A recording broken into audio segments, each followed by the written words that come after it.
The book of 2 Samuel, chapter 1.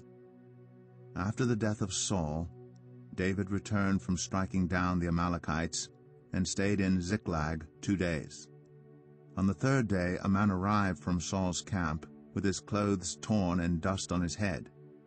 When he came to David, he fell to the ground to pay him honor. "Where have you come from?" David asked him. He answered, "I have escaped from the Israelite camp." "What happened?" David asked. "Tell me." "The men fled from the battle," he replied. "Many of them fell and died, and Saul and his son Jonathan are dead." Then David said to the young man who brought him the report, "How do you know that Saul and his son Jonathan are dead?" "I happened to be on Mount Gilboa," the young man said, "and there was Saul, leaning on his spear, with the chariots and their drivers in hot pursuit. When he turned around and saw me, he called out to me, and I said, 'What can I do?' He asked me, 'Who are you?' 'An Amalekite,' I answered. Then he said to me, 'Stand here by me and kill me. I'm in the throes of death, but I'm still alive.' So I stood beside him and killed him, because I knew that after he had fallen he could not survive. And I took the crown that was on his head and the band on his arm, and have brought them here to my lord." Then David and all the men with him took hold of their clothes and tore them. They mourned and wept and fasted till evening for Saul and his son Jonathan, and for the army of the Lord, and for the nation of Israel, because they had fallen by the sword. David said to the young man who brought him the report, "Where are you from?" "I am the son of a foreigner, an Amalekite," he answered. David asked him, "Why weren't you afraid to lift your hand to destroy the Lord's anointed?" Then David called one of his men and said, "Go, strike him down." So he struck him down, and he died.